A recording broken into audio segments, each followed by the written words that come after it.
बेशर्म सास लाई बेटे की बारात।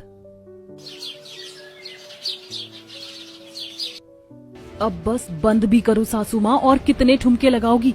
आज क्या डांस फ्लोर तोड़ कर मानोगी, या नागमणि लेके मानोगी, या बोलो तो बेशर्मी का खिताब दिलवा दूं? शर्म नाम की कोई चीज है भी कि नहीं आप में? आखिर क्यों शिवांगी सरेआम इतने सारे लोगों के बीच में अपनी सास शकुंतला को बेशर्म बोल रही है? क्यों शिवांगी अपनी सास पर इतनी हाई पर है? तो चलिए देखते हैं। मोहल्ले के नुक्कड़ पर शकुंतला एक हाथ में झोला और दूसरे में अखबार लिए खड़ी होती है और फोन में बार बार अपने चेहरे को देखकर बोलती है, ये लाल चटक लिपस्टिक में मेरे होंठ कितने चमक रहे हैं। मोहल्ले के जवान लड़के उसे ऐसा करते देखकर हंसते हैं। बेशर्मी से मुस्कुराकर शकुंतला उनसे बातें करती है। अरे ओ लड़के, ऐसे क्या देख रहे हो? खुलकर तारीफ कर दो, कहर ढा रही हूँ ना मैं। अरे काकी, आप तो रोज की तरह आज भी टिप टॉप लग रही हैं। सॉरी, मेरा मतलब कि आप जैसा सुंदर तो हमने गली मोहल्ले में किसी को आज तक देखा ही नहीं है। ये सुनकर 48 साल की बूढ़ी उम्र वाली शकुंतला आसमान की सैर करने लगती है। अरे ये तो होना ही था, मैं सुंदर हूँ तभी तो ये मोहल्ले की करमजली लुगाइयाँ अफवाह फैलाती है मेरे बारे में। चलो मिलते हैं शाम को। अच्छा बाय बॉयज। शकुंतला को ऐसे हंसते मुस्कुराते हुए मोहल्ले की औरतें देखकर चिक चिक बाजी करने लगती हैं। पता नहीं इस औरत को शर्म आती भी है या नहीं बहन। बुढ़े तो बुढ़े, जवान लड़कों को भी नहीं छोड़ती। अरे इस बेशर्म का बस चले तो बच्चों को भी लाइन मारने लगे। इतनी उम्र में जवान लड़कों से हंसी मजाक, हद है बहन। इसी तरह मोहल्ले की औरतें काम में लग जाती हैं। शकुंतला के घर आते ही उसका इकलौता बेटा अमित गुस्से के मिजाज में बोलता है, माँ आखिर कब तक मैं कुंवारा रहूंगा? 25 साल का हो गया मैं, और अभी तक आपने मेरी शादी के बारे में सोचना शुरू भी नहीं किया। आपको अपने से ही फुर्सत नहीं है कि आप मेरे बारे में भी सोच लो, इसलिए मुझे खुद ही बेशर्म होकर अपनी शादी के बारे में बात करनी पड़ रही है। अच्छा लगता है मेरा बेटा अब जवान हो गया, पर थोड़ा सब्र रख, सब्र का फल मीठा होता है। और अपनी माँ पर भरोसा रख, तेरी माँ तेरे लिए एकदम मस्त वाला आइटम ढूंढ कर लाएगी। हाँ। ये सुनकर न्यूज़पेपर पढ़ रहे पति राजेश न्यूज़पेपर छोड़कर बोलते हैं, हे भगवान, कैसी बेशरम लुगाई से पागला पड़ गया है। अरे ओ बेशरम औरत, बेटे के लिए बहू लाना है, ये क्या आइटम लगा रखा है? और तुम तो रिश्ता मत ही ढूंढो, वरना अपने जैसी कोई बेशरम बहू ले आओगी तो इस घर का बेड़ा गर्क हो जाएगा। पंडित जी ने एक नेक रिश्ता बताया है, कल चलकर लड़की देख कर आते हैं। ठीक है, तो फिर कल तो मैं एकदम पटाखा बनकर चलूंगी, और देखना जिस दिन मेरे बेटे की बारात लेकर जाऊंगी ना, उस दिन तो सारा का सारा मोहल्ला मुझ पर लट्टू हो जाएगा। शकुंतला की बेशरम भरी बातें सुनकर दोनों बाप बेटे माथा पीट लेते हैं। ओ भाई, मारो मुझे, मारो। पता नहीं पिताजी, आपने कैसे माँ के साथ इतने साल बिता दिए। अरे मेरी बेशरम धर्म पत्नी, तुम्हारे चक्कर में ये घर किसी दिन शर्म से डूब जाएगा। अरे पंडित जी ने शरीफ खानदान का रिश्ता बताया है, तो कल अपनी बेशर्मी छोड़कर कोई सलीके के कपड़े पहन लेना, जैसे कि साड़ी। अगले दिन वो लोग लड़की के घर जाने के लिए शकुंतला स्लीवलेस ब्लाउज वाली साड़ी, ऊंची सैंडल और खूब सारा मेकअप लगाकर आती है, जिसे देख राजेश ताना मारते हुए बोलता है, अरे ये चेहरे पर दुनिया भर का मेकअप क्यों लगाई? बेटे की बारात आज ही नहीं लेके जाना, जो बन गई हेमा मालिनी बेशरम औरत। देखो जी, ज्यादा मत बोलो वरना मैं नहीं जाऊंगी, समझे? मैं इसी साड़ी में चलूंगी, इसमें बुराई क्या है? इस तरह से सब कोई लड़की के घर पहुंचते हैं। शिवांगी सिर पर पल्लू लिए नाश्ता परोसती है। शकुंतला ठरकी नजर से उसके पिता की तरफ देखती है। जहां सब लड़की को देखने में बिजी होते हैं, वहीं शकुंतला बेशरम अंदाज में हंसते हुए बोलती है, अरे समधी जी, आप तो बिल्कुल राजेश खन्ना जैसे लगते हैं। मैं तो आप जैसे सुंदर इंसान से ही शादी करना चाहती थी, एकदम मस्त गबरू जवान। सब लोग शकुंतला की बेशर्मी भरी बातें सुनकर शक्ल देखने लगते हैं। शिवांगी मुंह छुपाते हुए फुसफुसाती है, हे भगवान, मेरी सास तो बड़ी बेशर्म निकली, मेरे पापा पर ही डोरी डाल रही है। हो सकता है तू ही ज्यादा सोच रही हो शिवांगी। इसी तरह रिश्ता पक्का होता है और जल्द ही बारात वाला दिन भी आ जाता है। शिवांगी की बेशरम सास अपने लिए भर भर कर मेकअप लहंगे लेती है, बुढ़ापे में पार्लर जाती है, यहाँ तक कि शादी की हर रस्म में शकुंतला कुछ ऐसा करती है कि लोग उसकी बेशर्मी को देखकर हैरान रह जाते हैं।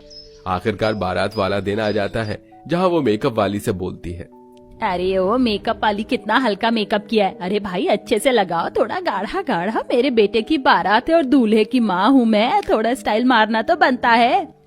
पर आंटी जी, आपके ऊपर हल्का मेकअप ही सूट करता है।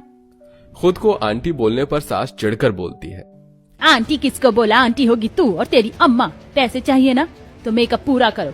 आज तो बिल्कुल मैं अपने बेटे की माँ नहीं बल्कि बहन लगूं। ऐसा मेकअप करना, ऐसे तैयार करना कि 10 लोग देखें तो उनकी नजरें मुझे हसीना से हट ही ना पाएं। इसे कहते हैं बूढ़ी घोड़ी लाल लगाम। भूतनी सी शक्ल नहीं कर दी इसकी तो मेरा नाम शीना नहीं। पार्लर वाली अपना गुस्सा उतारते हुए शकुंतला का चेहरा एकदम मेकअप में गुलाबी कर देती है, लेकिन उसे वो भी अच्छा लगता है। वाओ, OMG, बहुत खूबसूरत लग रही हूँ मैं। Just looking like a wow. एक रील बनाना तो बनता है, मेरे इंस्टा फैंस का भी तो दिल धड़कना चाहिए। शकुंतला फटाफट से फोन निकाल कर रील बनाना स्टार्ट कर देती है। मेरे दीदार को ये आईना भी खुद तरसता है। मेरे महबूब तेरा तड़पना तो बनता है। मेरे महबूब तेरा तड़पना तो बनता है। इतने में ससुर सास को बुलाने आता है। अरे ओ बेशरम औरत, अब बस भी कर लो, बारात का समय हो चला है, चलो जल्दी। हाँ जी चलिए, मैं तैयार हूँ। और ये बताइए कि मेरी ये ड्रेस कैसी लग रही है? लग रही हूँ ना अमित की छोटी बहन? अरे तुम तो छोटी बच्ची लग रही हो। नहीं, अभी तो तुमने जन्म लिया है। और ये तुमने क्या पहन रखा है? इतने छोटे कपड़े में समाज में अपने बेटे की बारात लेकर जाओगी। गली मोहल्ले में तो नाक कटवा ही रखी है और चाहती हो कि बेटे के ससुराल में भी कोई इज्जत ना हो। अभी जाओ और साड़ी पहनकर। मुंह फुलाते हुए कपड़े चेंज करती है। उसकी जगह पर बहुत ही हॉट साड़ी पहनती है, जिसे देखकर राजेश कुछ नहीं बोल पाता। और शकुंतला अपने बेटे की बारात गाजों बाजों के साथ नाचते गाते झूमते हुए जाती है। उसे बेशर्मी की तरह नाचते देखकर बाराती शर्मा कर दूर दूर हो जाते हैं। जैसे बेशरम सास बेटे की बारात लेकर पहुंचती है तो लड़की के रिश्तेदार वाले उसका रवैया देखकर बातें बनाने लगते हैं। अरे बहू देख तो सही, मेरी चाल और अंदाज देखकर कोई बोलेगा कि मैं तुम्हारी सास ही हूँ। और तुम बहू, कर दिया ना मैंने तुझे भी फेल। हे भगवान, कितनी बेशर्म सास है मेरी। सब लोग घूर घूर कर देख रहे हैं, लेकिन इनको कोई फर्क नहीं पड़ रहा। शादी के पूरे माहौल में सास अपनी बेशर्मी दिखाती है। कभी समधी के साथ चिपक चिपक के फोटो, तो कभी मिठाई खिलाती है। और पूरा परिवार उसकी इस हरकत पर बहुत ही ज्यादा शर्मिंदा होता है, जिस पर घर का कोई कुछ भी नहीं बोल पाता है। इस तरह से शादी हो जाती है और शकुंतला की बहू अपने ससुराल आ जाती है। शादी के बाद वो दिन भी आता है जब शकुंतला इंस्टाग्राम पर घंटों जिससे बातें करती थी, आज उससे मिलने जाने का प्लान होता है। अरे बहू, अरे ओ बहू, सुन रही है? हाँ माँ जी बोलिए, क्या बात है? तू बता तो जरा, आज मैं क्या पहनूं? क्यों माँ जी, कहीं जा रही हैं आप? हाँ बहू, जरा मैं अपने दोस्तों से मिलने जा रही थी और मेरा इंतजार मत करियो, शाम को जरा लेट हो जाएगा। अरे क्यों भाग्यवान, कहाँ जा रही हो? ऐसी कौन सी दोस्त है जो शाम को आने में लेट हो जाएगा? इतना बोलकर शकुंतला वहाँ से जल्दबाजी में निकल जाती है और रेस्टोरेंट में बैठकर किसी का इंतजार करने लगी। तभी शकुंतला के पास एक उससे भी अधिक उम्र का आदमी आता है। अरे वाह शकुंतला जी, आप इस उम्र में भी इतनी खूबसूरत लग रही हैं, तो जवानी में आप कितनी सुंदर होंगी। अरे बस बस ललित जी, आप भी कोई कम खूबसूरत नहीं है, आप तो बेहद खूबसूरत हैं। आप आए, बाहर आई। इतना बोलकर हंसते हंसते दोनों खाना खाकर अपने अपने घर चले जाते हैं। अब प्यार हो जाता है, पता ही नहीं चलता। तभी शकुंतला अपना प्यार का इजहार करते हुए फोन पर बातें करते हुए बोलती है। ललित, मैं आपको कैसी लगती हूँ? हाँ शकुंतला जी, आपको पहली नजर देखते ही मुझे प्यार हो गया था, लेकिन मैं बोल नहीं पाया। शकुंतला ललित से अपने दिलो जान से प्यार करती है, लेकिन ये खुशी ज्यादा दिन की नहीं थी। ललित ने अपने बारे में शकुंतला को झूठ बोला था कि अपने पूरे घर परिवार में वो अकेला है। जब शकुंतला को ये पता चलता है कि ललित ने उसे धोखा दिया होता है, तो वो गुस्से में ललित को कॉल लगाकर कहती है, अरे ललित जी, आपने मुझे धोखा दिया। आपने मुझे कहा था कि आपके घर में कोई नहीं है। आपने मुझे सच क्यों नहीं बताया कि आपके घर में पूरा परिवार है? हाँ शकुंतला, मुझे माफ करना, मैं तुम्हें देखकर थोड़ा बहक गया था, लेकिन अब से तुम अपने घर की जिम्मेदारियों को देखो और मैं अपने घर की जिम्मेदारियों को देखूंगा।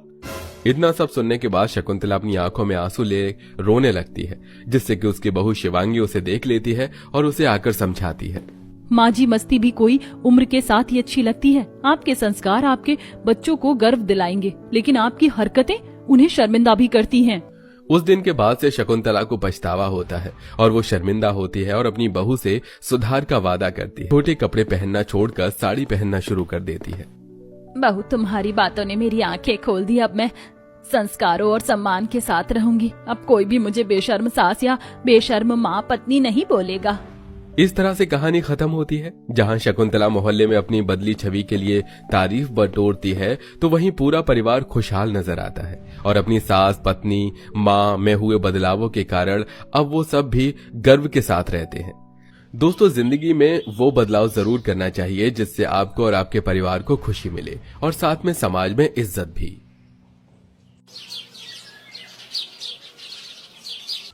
देखो देखो, आज तो हमारी बेशर्म सास ने सुबह सुबह ही कितना मेकअप शेकअप किया हुआ है, जैसे 16 साल की हो। हाँ हाँ, उस करम जले दूध वाले को जो दिखाना है।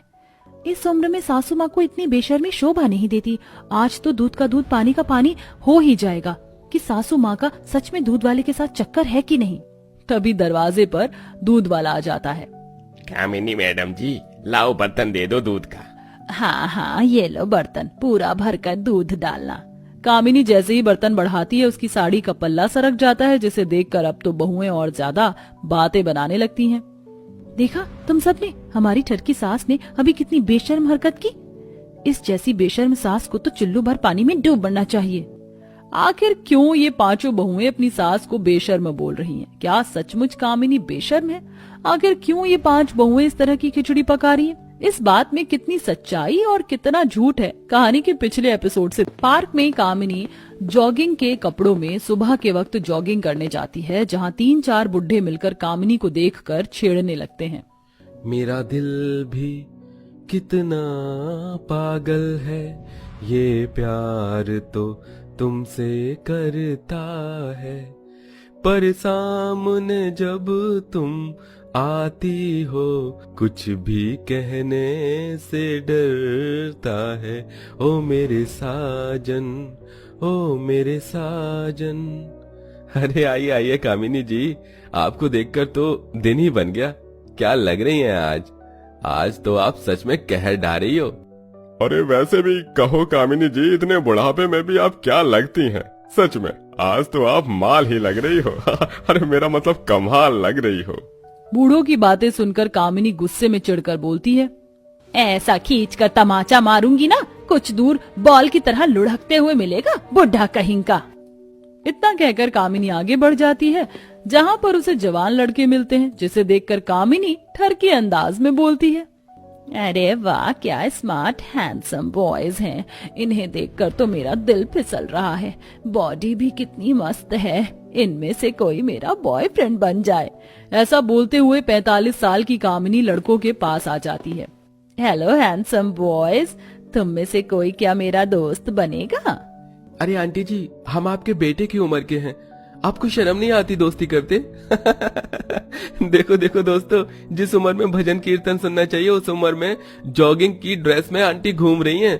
अरे आंटी किसको बोला? आंटी होगी तेरी अम्मा, अभी तो मैं जवान हूँ। इतना कहते ही कामिनी वहाँ से गुस्से में लाल पीली होकर आगे आ जाती है, क्योंकि वो खुद को जवान समझती थी और जहाँ कहीं भी वह जवान उम्र के लड़कों को देखती तो उसका क्रश बन जाते थे। कामिनी घर आती है, जहाँ पर पति तिवारी, जिनके बाल पके हुए थे, जिसमें कि बुढ़ापा झलक रहा था, वह कामिनी को देखते ही गुस्से में आग बबूला होकर बोलता है, हो गई कसरत मैडम की। अरे जिस उम्र में तुम्हें अपने बेटों की शादी ब्याह चिंता होनी चाहिए, उस उम्र में तुम अपने छोटे छोटे कपड़े पहनकर बाहर जा रही हो।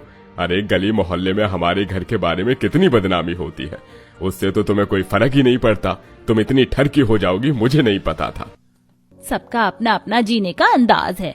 बीमारी जी, मेरा मतलब तिवारी जी, मुझे डाइट लेनी है, सो एक्सक्यूज मी।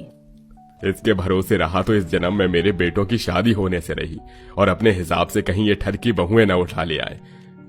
नहीं तो मेरी तरह मेरे बेटों की जिंदगी भी बर्बाद हो जाएगी। मुझे ही बहुएं लानी होंगी। समय बीतने के साथ ही तिवारी अपने गांव के दोस्त राम प्रसाद की 5 बेटी, जो कि शरीफ थी, उनसे शादी करवाकर उनको घर 5 बहुओं को ले आता है। दरवाजे के बाहर खड़ी सासू माँ का इंतजार कर रही होती है कि तभी ठरकी सास बैकलेस ड्रेस पहनकर, हाथों में वाइन लेकर, बिंदास गाते हुए सरेआम ससुर के साथ डांस करने लगती है। हमें तो लूट लिया मिलके हुस्न वालों ने, बहुत ही तंग किया मिलके हुस्न वालों ने। अरे कामिनी, ये क्या ठरकी पना दिखा रही हो? पांचों बहू दरवाजे पर खड़ी हैं, वो शरीफ खानदान से है, क्या सोचेंगे तुम्हारी बेशर्मी देखकर? बेशरम रंग कहाँ देखा दुनिया वालों ने। तौबा तौबा, हम पांचों जितनी शरीफ है, हमारी सास उतनी ही एक नंबर की ठरकी है, ठरकी। हाँ, और पियक्कड़ भी, देखो कैसे पैक लगा रही है। पांचों शरीफ बहू को अभी पता नहीं था ये तो सिर्फ ट्रेलर था, पिक्चर तो अभी बाकी थी। ऐसे ही कामिनी की हद बहुत ही ज्यादा हो जाती है, जैसे कि कभी छत पर छोटे कपड़े पहनकर डांस करती तो कभी अपने घर से लड़कों पर लाइन मारती, जिससे कि बहुएं बहुत परेशान हो जाती हैं, क्योंकि अब वो दूध वाले के साथ फ्लर्ट करने लगी थी। आखिर पांचों शरीफ बहू अपनी ठरकी सास को कैसे सुधारेंगी? अब तो हमारी ठरकी सास का टांका दूध वाले के साथ भिड़ गया है, इनको अभी नहीं रोका तो रुकने वाली नहीं है। अब बस बहुत हुआ, बहुत देख लिया हमने मांझी की ठरकीपन का तमाशा। अब हम पांचों मिलकर के ही इनको सबक सिखाएंगे। अभी तक उन्होंने हमारी शराफत देखी है, अब दूसरा रूप देखेंगी। अरे वो देखो, बहन आ रही है आगे से ठुमक ठुमक कर ठरकी सास। अपनी सारी शर्म और लाज धोकर पी गई है कामिनी बहन, पूरे मोहल्ले में इतने छोटे छोटे कपड़े पहनकर घूमती रहती हैं। अरे हाँ हाँ, आज तक तो देखा था कि सास संस्कारी होती है और बहुएं बेशरम, लेकिन यहाँ तो सब कुछ उल्टा ही है। इनके यहाँ तो बहुएं संस्कारी और सास बेशरम है। अरे चुप कर कमला, अब ओढ़ने पहनने की कोई उम्र तो नहीं होती, और तुम दोनों क्या जानो फैशन के बारे में। ये सब ऊपर की छत से दो बहुएं सुन लेती हैं, जिससे वो आकर सभी को बताती हैं और बेटे बोलते हैं, माँ ये आप रोज रोज बाहर छोटे छोटे कपड़े पहनकर जाती हो, हमारी बहुत ही बदनामी होती है। आप अपनी बहू की तरह साड़ी क्यों नहीं पहनती हो? हाँ माँ, बिल्कुल मोहित ठीक कह रहा है। जिस उम्र में आपको अपने पोते पोतियां खिलानी चाहिए, उस उम्र में आप गुल खिला रही हो। कभी सोचा है तुम्हारी बहू इतनी शरीफ है, वो हमें छोड़कर चली जाएंगी तो हमारा घर टूट जाएगा। अरे इस औरत को कोई फर्क नहीं पड़ता बेटा, हमारे मोहल्ले में नाक कटा कर रखी है, हमारी कोई भी इज्जत नहीं करता, हद से ज्यादा ठरकी हो गई है ये। ओहो तिवारी जी, आप खामखा गुस्सा मत कीजिए, वरना शुगर हाई हो जाएगा। एनीवेज, मैं पार्टी करने जा रही हूँ, बाय डार्लिंग। इस तरह सास अपनी बहुओं को चिढ़ा कर चली जाती है। अगले दिन तिवारी जी एक जवान लड़की से शादी करके घर ले आते हैं, जो कि काफी ज्यादा जवान दिख रही थी। सास भड़कते हुए पूछती है, तिवारी जी कौन है ये लड़की, और तू लड़की दूर हो मेरे पति से, ऐसे फेविकोल की तरह क्यों चिपकी है? खबरदार कामिनी, दूर हटो और इसे मिलो, ये है मलाइका, मेरी नई पत्नी। इतने में बहू और बेटे भी आ जाते हैं। चंपा रोने की एक्टिंग करती है, हे भगवान, पहले तो सासू माँ ही ठरकी थी, अब ससुर जी बेटी की उम्र के लड़की से शादी करके सास बनाकर ले आए हैं। अब सासू माँ की गलती का नतीजा है चंपा। सुनो तुम पांचों, जल्दी से मेरे कमरे में तिवारी जी के लिए बादाम शेक भिजवा दो और हमारा बेडरूम भी सजा दो। हमारी नई नई शादी हुई है, आज हनीमून है हमारा। यह सुनकर सास के तन बदन में आग लग जाती है और वह बिल्ली की तरह हाथ पैर मारने लगती है। कल मुही चुड़ैल, तू बनाएगी मेरे पति के साथ हनीमून, मैं तेरा मुंह नोच लूंगी। हाँ अरे अरे कामिनी जी, तुम इतना गुस्सा क्यों कर रही हो? तुम तो खुद इतनी ज्यादा बेशर्म हो कि अपने बेटे जैसे लड़कों पर लाइन मारती हो। और वैसे भी तिवारी जी मेरे पति हैं। रुक जा तू, अभी रुक जा चुड़ैल, आज तो मेरे हाथों से तू गई। आज ही आई है और मेरे पति पर अपना हुक्म चला रही है। तुझे मैं जान से मार डालूंगी, तुझे जीने नहीं दूंगी। कामिनी को सभी इतना गुस्से में देखते हैं तो सभी डर जाते हैं और ससुर जोर जोर से हंसने लगते हैं। यहाँ ये डायन आपको पति कह रही है, आपको हंसी आ रही है? हाँ भाग्यवान, क्योंकि हम सभी ने तुमको लाइन पर लाने के लिए झूठा नाटक किया था, इसमें मलाइका ने भी हमारा साथ दिया। कामिनी ने सभी से अपने बर्ताव को लेकर माफी मांगी।